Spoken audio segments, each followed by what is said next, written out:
Hello student, I am Tamanna from Vishwas Navsharda Public School Bhuna. Welcome in day 6 of class 8 chapter number 15 Some Natural Phenomena. देखिए इस chapter को हम start कर चुके हैं। 5 videos इस चैप्टर की आपके पास आ चुकी हैं और उसमें आप नेचुरल फिनोमिना के बारे में भी स्टडी कर चुके हैं। लास्ट जो नेचुरल फिनोमिना है वो हमने डिस्कस किया था लाइटनिंग। ठीक है, आज हम स्टार्ट करने जा रहे हैं अर्थक्वेक। स्टार्ट करेंगे और कंप्लीट करेंगे इस चैप्टर को। देखिए अर्थक्वेक क्या होता है, आप सभी को पता है कि अर्थक्वेक क्या होता है। पता होगा कि अर्थ की शेकिंग जो होती है, सडन शेकिंग, मतलब छोटे से टाइम में अर्थ जो है एकदम से ज्यादा शेक करने लग जाती है, तो उसे हम क्या बोलते हैं, अर्थक्वेक बोलते हैं। रीड करते हैं। An earthquake is a sudden shaking of the earth's crust that last for a very short time. ठीक है, it is caused by a disturbance deep inside the earth crust. ये किसकी वजह से होती है कि अर्थ के अंदर की डिस्टर्बेंस की वजह से होती है। ठीक है, the energy stored in the earth's deeper layer over a long period of time is suddenly released, usually in the form of strain in rocks resulting in earthquake. देखिए होता क्या है, जो एनर्जी स्टोर होती है अर्थ में डीपर लेयर में long period के लिए, वो क्या होती है, एकदम से रिलीज होना स्टार्ट हो जाती है। किसकी फॉर्म में, इस तरह से स्ट्रेन फॉर्म करती है। ठीक है, एकदम से स्ट्रेन फॉर्म करेगी जिसकी वजह से जो है अर्थक्वेक कॉज होता है। मींस अर्थ जो है वो मूव करने लग जाती है, शेक करने लग जाती है।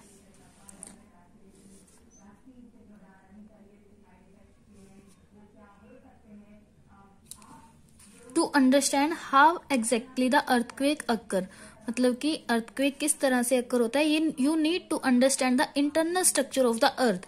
मतलब कि अगर हम अच्छी तरह अर्थक्वेक को समझना चाहते हैं तो हमें अर्थ के बारे में उसकी अच्छी तरह उसकी इंटीरियर स्ट्रक्चर पता होनी चाहिए। अब देखते हैं कि इंटीरियर जो है अर्थ का, वहां 3 लेयर्स होती हैं, क्रस्ट, मेंटल एंड कोर।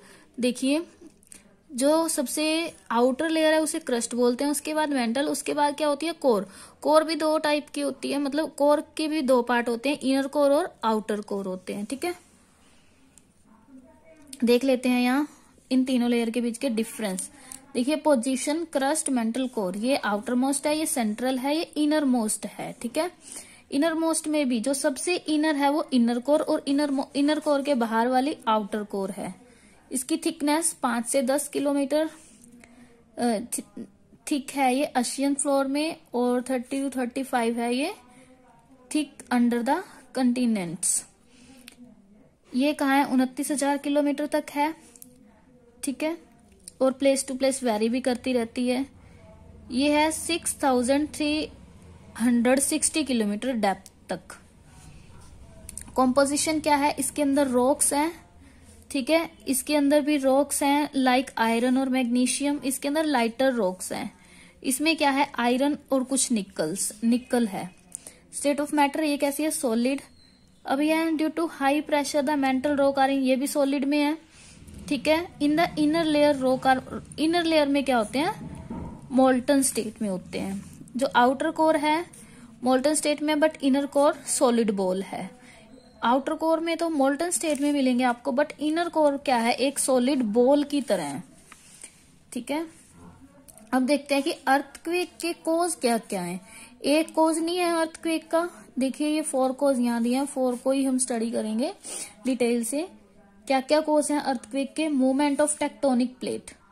ठीक है, टेक्टोनिक प्लेट में मूवमेंट। देखिए टेक्टोनिक प्लेट्स जो होती हैं अर्थ की किस क्या है, वो ऐसे होती हैं, या तो ऐसे एक दूसरे के ऊपर स्लाइड करने लग जाती हैं, या फिर एक इधर मूव करेगी, या फिर एक इधर मूव करेगी। मतलब अलग अलग टाइप से जो है टेक्टोनिक प्लेट मूव करेंगी, जिसकी वजह से अर्थक्वेक कॉज होगा। नेक्स्ट है वोल्केनिक इरप्शन। वोल्केनिक इरप्शन से भी हो सकता है, मीन्स ज्वालामुखी जो फटते हैं। डिसलोकेशन ऑफ क्रस्ट, क्रस्ट की जो लोकेशन है वो अलग हो जाती है, उसमें फॉल्ट आ जाता है। या फिर अंडरग्राउंड न्यूक्लियर एक्सप्लोजन, या फिर मतलब न्यूक्लियर एक्सप्लोजन हो जाता है अंडरग्राउंडली, तो उससे भी क्या होता है, अर्थक्वेक कॉज हो जाता है। अब 1 by 1 इन 4 को हम स्टडी करेंगे। पहले हम देखते हैं मूवमेंट ऑफ टेक्टोनिक प्लेट, कि टेक्टोनिक प्लेट में किस तरह से मूवमेंट होती है। पहले हम देख लेते हैं कि टेक्टोनिक प्लेट है क्या। The surface of the earth is not one continuous piece but it is made up of many large pieces. और देखो ये आपको पता है कि जो सरफेस है अर्थ का एक कॉन्टिन्यू पीस तो है नहीं, अलग अलग प्लेट से मिलके बना है या अलग अलग पीसेस से मिलके बना है, जिसे हम बोलते हैं टेक्टोनिक प्लेट। अब जब वो सारी इकट्ठी हो जाती हैं तब उससे क्या होता है, अर्थ बनती है।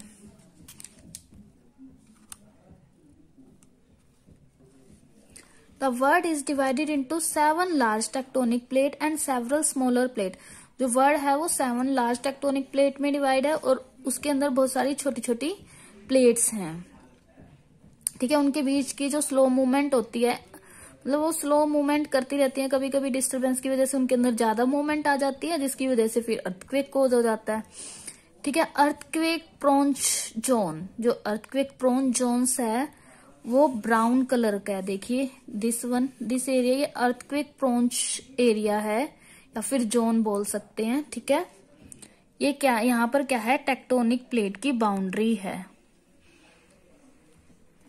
अभी जो मैं आपको यहाँ थोड़ा शो कर रही थी कि किस तरह से मूवमेंट होती है, वो आपको डायग्राम यहाँ दिए हुए हैं कि टेक्टोनिक प्लेट है वो किस तरह से मूवमेंट करेंगी।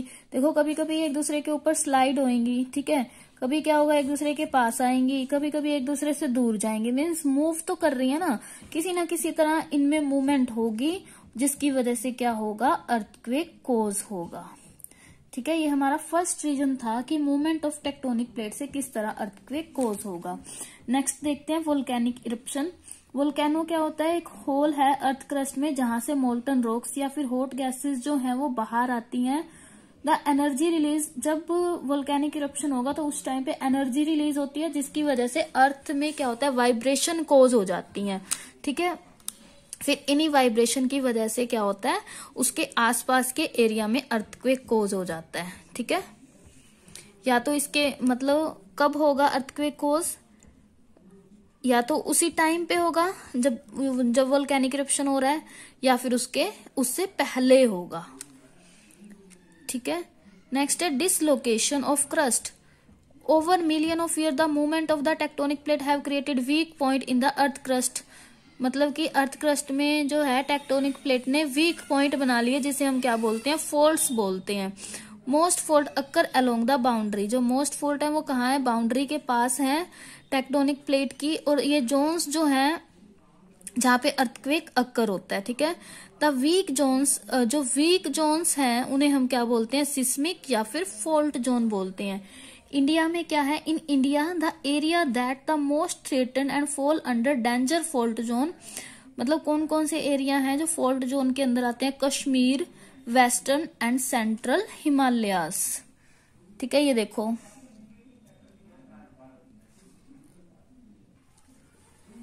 और कौन कौन सा है, whole of north east, run of Kutch और Rajasthan, and the Indo Gangetic plain. ठीक है, सम एरिया ऑफ साउथ, और कुछ एरिया है साउथ इंडिया का, वो भी क्या है, डेंजर जोन में आता है।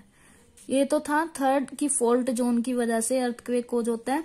नेक्स्ट है अंडरग्राउंड न्यूक्लियर एक्सप्लोजन। कभी कभी क्या होता है, अंडरग्राउंड न्यूक्लियर एक्सप्लोजन हो जाता है, जिसकी वजह से पावरफुल वाइब्रेशन होते हैं, फिर उन वाइब्रेशन की वजह से क्या होता है, अर्थक्वेक कोज होता है। पता लगा स्टूडेंट, 4 रीजन के बारे में जिसकी वजह से अर्थक्वेक कोज होता है। अब देखते हैं कि अर्थक्वेक से रिलेटेड कुछ टर्म्स हैं। सबसे पहले है सिस्मिक फोकस। देखिए सिस्मिक फोकस क्या है, a place of origin of an earthquake inside the earth. मतलब कि एक प्लेस है अर्थ के इनसाइड, ठीक है, जहां से क्या होगा, अर्थक्वेक ओरिजिनेट होगा, उसे हम क्या बोलते हैं, सिस्मिक फोकस बोलते हैं। ठीक है, फिर इस पॉइंट से क्या है, सभी डायरेक्शन में शॉक वेव्स फैल जाती हैं। मीन्स जो मेन पॉइंट होगा, ओरिजिन होगा, उसे हम बोलते हैं सिस्मिक फोकस। नेक्स्ट है focal depth. The depth of seismic focus below the earth surface. मतलब कि सिस्मिक फोकस की डेप्थ अर्थ के नीचे कितनी है, उसे हम क्या बोलेंगे, फोकल डेप्थ। ठीक है, the earthquake having focal depth, earthquake की फोकल डेप्थ कितनी होती है, 60 to 70 किलोमीटर, जिसे हम शैलो बोलते हैं। और 70 to 300 हो तो जिसे हम क्या बोलते हैं, इंटरमीडिएट बोलते हैं। अगर 700 तक हो जाए तो उसे हम क्या बोलते हैं, डीप बोलते हैं। नेक्स्ट देखिए एपिसेंटर। एपिसेंटर क्या है, the point on the surface of the earth directly above the focus. Focus के, मान लो कि यहां से अर्थक्वेक स्टार्ट हुआ, ये तो अर्थ के नीचे है। अब इसी के सीध में जो अर्थ के ऊपर का पॉइंट होगा उसे हम क्या बोलेंगे, एपी सेंटर बोलेंगे। नेक्स्ट है seismic waves, the wave generated inside the earth surface. मतलब कि अर्थ सरफेस के इनसाइड जो वेव्स जनरेटेड होती हैं अर्थक्वेक की वजह से, उसे हम क्या बोलते हैं, सिस्मिक वेव्स। मीन्स अर्थक्वेक की वजह से जो शॉक या फिर वेव्स जो जनरेट होंगी उसे हम बोलते हैं सिस्मिक वेव्स। डायग्राम में देख लेते हैं। दिस इज एपिसेंटर, अर्थ के ऊपर का पॉइंट हो गया। ये सिस्मिक फोकस हो गया, इसके ऊपर का एपिसेंटर हो गया। यहाँ पे क्या हुआ, fault. This is earth surface, this is seismic waves. जो ये आपको दिख रही हैं लाइंस, इन्हें बोलते हैं सिस्मिक वेव्स। नेक्स्ट देखिए सिस्मोग्राफ। सिस्मोग्राफ क्या है, एक इंस्ट्रूमेंट है जो इंटेंसिटी ऑफ सिस्मिक वेव को डिटेक्ट करेगा या फिर रिकॉर्ड करेगा अर्थक्वेक के टाइम, उसे हम बोलते हैं सिस्मोग्राफ। देखिए ये इस तरह का इंस्ट्रूमेंट होगा सिस्मोग्राफ। ये क्या होंगे, रोटेटिंग ड्रम होंगे, ये इस पे पेन लगा हुआ है, पेंडुलम बॉब है, ये स्ट्रिंग है, ये मैग्नेट है, ये स्पोर्ट है। मतलब ये सिस्मोग्राफ है, ये क्या करेगा, अर्थक्वेक के टाइम उसकी इंटेंसिटी को मेजर करेगा। तो स्टूडेंट ये आप लोग रीड कर लेना, ठीक है। ये इसी की कंस्ट्रक्शन दी हुई है यहाँ। नेक्स्ट है सिस्मोग्राम। सिस्मोग्राम क्या है, the graphical record of the intensity of seismic wave is called सिस्मोग्राम। देखिए सिस्मोग्राम क्या है, सिस्मोग्राफ तो इंटेंसिटी को मेजर करेगा, सिस्मोग्राम क्या है, ये ग्राफिकल रिकॉर्ड होगा इंटेंसिटी का। और रिचर स्केल क्या है, रिचर स्केल यूज किया जाता है मैग्नीट्यूड को फाइंड करने के लिए, ठीक है। The magnitude of an earthquake is a measure of amplitude of seismic waves. Means ये रिचर स्केल क्या करेगा, एम्पलीट्यूड को मेजर करेगा सिस्मिक वेव के। Richter scale is the best known scale for measuring the magnitude of earthquake, ठीक है। जो Richter scale है वो बेस्ट नोन स्केल है मैग्नीट्यूड को मेजर करने के लिए, ठीक है। किसने इसको डिवाइस किया था, चार्ल्स एफ रिचर ने, तभी इसका नाम रिचर स्केल है। देखो अगर 7 है ना मैग्नीट्यूड तो बहुत ज्यादा वाला हो जाएगा, मीन्स सेवर हो जाएगा। अगर 7 मैग्नीट्यूड आ रहा है तो सेवर बहुत ज्यादा डिस्ट्रक्टिव होगा। अगर 3 है तो उसे हम पावरफुल बोल सकते हैं, 5 या फिर 3 है, ठीक है, 3 और 5 के बीच में मान लो तो उसे हम, तो भी ज्यादा ही है, ठीक है, पावरफुल बोल सकते हैं, लेकिन 7 पे सेवर होगा। अगर मीन्स 1, 2 है तो वो नॉर्मल है, थोड़ा सा बोल सकते हैं, ठीक है। नेक्स्ट देखिए multiple choice question. Movement of the tectonic plate leads to earthquake, graphical record of the intensity of seismic wave, seismograph. Next देखिए damaging effect of earthquake. Earthquake के डैमेजिंग इफेक्ट क्या क्या हो सकते हैं। देखिए जो ह्यूमन मेड स्ट्रक्चर है जैसे building, railway track, road, bridge, factory, dams etcetera, ये क्या हो जाते हैं, सभी डैमेज हो जाते हैं अर्थक्वेक से। और जो people can get trapped inside the collapse structure and many में डाई। मीन्स कुछ क्या हो जाते हैं, ट्रैप हो जाते हैं अर्थ के अंदर ही, उसी स्ट्रक्चर के अंदर, और कुछ क्या होते हैं, डाई हो जाते हैं। Fire often break out following an earthquake that can be caused by sparking from electrical short circuit. Means fire भी लग सकती है क्योंकि इलेक्ट्रिकल शॉर्ट सर्किट हो जाएगा अर्थक्वेक से, जिसकी वजह से फायर कॉज हो सकती है। नेक्स्ट क्या है, ग्राउंड वाटर, जो पाइप्स हैं जैसे वो क्या हो जाती हैं, रप्चर हो जाती हैं, totally disturbing municipal water supply system. Means जो वाटर सप्लाई सिस्टम है सारा क्या हो जाएगा, जिससे खराब हो जाएगा, डैमेज हो जाएगा। Tremors in hilly area and mountain cause landslide that can cause huge loss of life and property. Means landslide हो जाता है जिसकी वजह से लाइफ और प्रॉपर्टी का लॉस होगा। नेक्स्ट देखिए सीवर सिस्टम बर्स्ट हो जाते, ओपन हो जाते हैं, जिसकी वजह से वाटर जो है कोज एपिडेमिक। मीन्स सीवर सिस्टम के बर्स्ट ओपन होने से सारा पानी जो है वो वेस्ट हो जाता है, हर जगह पर सीवेज का पानी मिक्स हो जाएगा और डिपॉजिट होने लग जाएगा जगह जगह पर। Earthquake can change the course of river and cause flood. Earthquake क्या करते हैं, रिवर की जो डायरेक्शन है उसको भी चेंज कर सकते हैं, जिसकी वजह से क्या होता है, बाढ़ आ जाती है। Communication system come to a stand still, electric poles get uprooted, means electric poles क्या होते हैं, अपरूटेड हो जाते हैं, जिसकी वजह से जो कम्युनिकेशन सिस्टम है, ठीक है, मोबाइल फोन का या टीवी का, वो सारा क्या होता है, खराब हो जाता है। अगर मान लो ओशियन फ्लोर के अंदर अर्थक्वेक आया, ठीक है, जिससे क्या होती हैं, पावरफुल सी वेव्स जनरेट होंगी, जिसे हम क्या बोलते हैं, सुनामी बोलते हैं। ये क्या होती हैं, इन deep water a tsunami can have width 100 to 200 kilometre, means ये क्या होती हैं, पानी में, ओशियंस में 100 से 200 किलोमीटर तक, and may travel 100 of kilometre across the deep ocean reaching speed of about, means ये कितनी स्पीड से, 700 to 800 किलोमीटर पर आवर की स्पीड से एक जगह से दूसरी जगह पर पहुंच जाती हैं। Tsunami cause a great loss of life and property in coastal region, means जो ओशियन के आसपास का रीजन होगा, मीन्स कोस्टल रीजन, वहां पे क्या होगा, लाइफ और प्रॉपर्टी का लॉस हो जाएगा। देखिए destructive wave of tsunami and there impact, tsunami की वजह से उसके आसपास के एरिया में देखियो किस तरह से डिस्ट्रक्टिव वेव्स आती हैं और सब कुछ डैमेज हो जाता है। नेक्स्ट देखिए earthquake safe building in high seismic zone, the use of light construction material, means जो लाइट कंस्ट्रक्शन मटेरियल है उसका यूज करना चाहिए, लाइक मड और टिम्बर, ठीक है, वो बेटर होता है बजाय की हैवी मटेरियल के। और रूफ है उसको जितना हो सके उतना लाइट बनाया जाए, ताकि अगर वो गिर भी जाए किसी चीज के ऊपर तो उसे नुकसान ना हो। और cupboards and shelves should be fix to the wall के अंदर ही फिक्स होनी चाहिए, ताकि वो इजीली फॉल ना हो सके। Wall clock, photo frame, water heaters should be hung properly, उन्हें अच्छी तरह से हंग करना चाहिए, ताकि वो किसी भी पीपल के ऊपर या फिर किसी भी व्यक्ति के ऊपर ना गिर सकें। All building, specially tall building, should have fire fighting equipment in working order, means मान लो कि बड़ी बिल्डिंग है तो वहां पे क्या है, फायर फाइटिंग इक्विपमेंट होने चाहिए।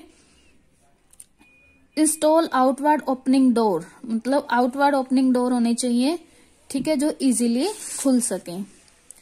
नेक्स्ट देखिए safety measure to be taken during earthquake, earthquake के टाइम हमें क्या सेफ्टी मेजर यूज करने चाहिए। पहले हम देखते हैं कि अगर हम बाहर हैं घर से तो क्या करना चाहिए, फिर हम इसके सेफ्टी मेजर देखेंगे कि अगर हम घर के अंदर हैं तो क्या करना चाहिए। देखिए अगर हम आउटसाइड हैं तो क्या करना चाहिए, move to an open area, हमें क्या है, ओपन एरिया में चले जाना चाहिए। अगर हम ट्रैवल कर रहे हैं किसी कार या बस में तो हमें बाहर नहीं आना चाहिए। Ask the driver to drive slowly, driver को बोले कि वो धीरे चलाए और कहाँ ले जाएं, ओपन एरिया में ले जाएं, जो बड़ी बड़ी बिल्डिंग से, पेड़ों से, ब्रिज से या फिर फ्लाईओवर से दूर। मूव अवे फ्रॉम बिल्डिंग से, tree, bridge, flyover, overhead, electric cable lines, मतलब ये सारी जो हैवी चीजें हैं सभी से हम दूर चले जाएं। अगर हम घर के अंदर है तो क्या करना चाहिए, टेक शेल्टर अंडर ए टेबल, हमें क्या है, एक टेबल के नीचे शेल्टर ले लेना चाहिए, ठीक है। और क्या है, अगर हम बेड पे हैं तो डोंट गेट अप, नहीं जाना चाहिए। Protect your head with a pillow, अपने हेड को हम पिल्लो की हेल्प से बचा सकते हैं। If you manage to come out of your house, अगर अपने घर से बाहर आना मैनेज कर सकते हो तो ओपन स्पेस में या फिर किसी गार्डन में, पार्क में जा सकते हैं। स्टे अवे फ्रॉम विंडो, हम विंडो से, बुक केस से, file cabinet, heavy mirror and other object, means जो हैवी ऑब्जेक्ट है उन सभी से दूर रहें। अगर हम किचन में हैं तो हम रेफ्रिजरेटर से, कुकिंग गैस स्टोव से दूर रहें। और जितने भी पावर सप्लाई है हमारे घर में या गैस सप्लाई है सभी को टर्न ऑफ कर दें। Do you know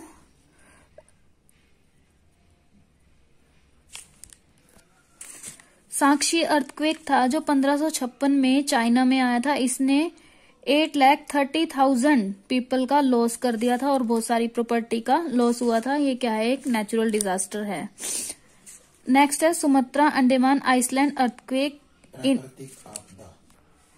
in the Indian oceans, जो क्या है 26 दिसंबर 2004 में आया था।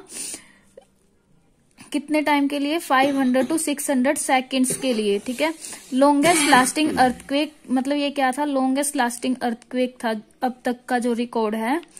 नेक्स्ट है चिलियन अर्थक्वेक 1960 में आया था, जिसका मैग्नीट्यूड क्या है 9.5 था रिचर स्केल में। ये क्या है, बहुत ज्यादा पावरफुल था, ठीक है, अगर 7 है, 7 को भी हम सेवर मानते हैं, बट इसमें क्या था 9.5 तक, मीन्स ये बहुत ज्यादा सेवर था। इसमें क्या हो गया था 2000 पीपल किल हो गए थे, 3000 इंज्योर हो गए थे, और जो 2 मिलियन पीपल थे वो होमलेस हो गए थे।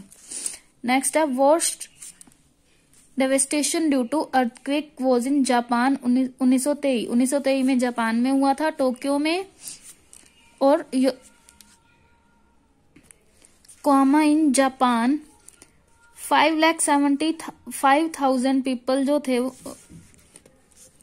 वो डिस्ट्रॉय हो गए थे, मीन्स उनकी ड्वेलिंग जो है वो डिस्ट्रॉय हो गई थी, और टोटल नंबर ऑफ पीपल जो किल्ड हो गए थे और जो मिस हो गए थे 1,42,807, मीन्स इतने लोगों के क्या थे, घर वगैरह और प्रॉपर्टी डिस्ट्रॉय हो गई थी। 26 जनवरी 2001 मेजर अर्थक्वेक आया था भुज डिस्ट्रिक्ट गुजरात में। After that, another major earthquake occurred in India on 8 October 2005 in Uri, Tangrar town of Northern Kashmir, means यहाँ पे आया था 2005 में, उससे पहले 2001 में गुजरात में आया था। Both these earthquake had magnitude, मतलब इन जो दोनों अर्थक्वेक का मैग्नीट्यूड था वो 7.5 से ज्यादा था, मीन्स ये कैसे थे, सेवर, ठीक है, और इनसे जो डिस्ट्रॉय हुआ था, डिस्ट्रक्शन हुआ था, वो भी क्या था, बहुत ज्यादा था। तो स्टूडेंट आप लोगों को chapter number 15 some natural phenomena complete read कर लेना है, और इसके क्वेश्चन फाइंड आउट करने हैं और अपनी नोटबुक में करने हैं। Thank you, bye bye, keep studying.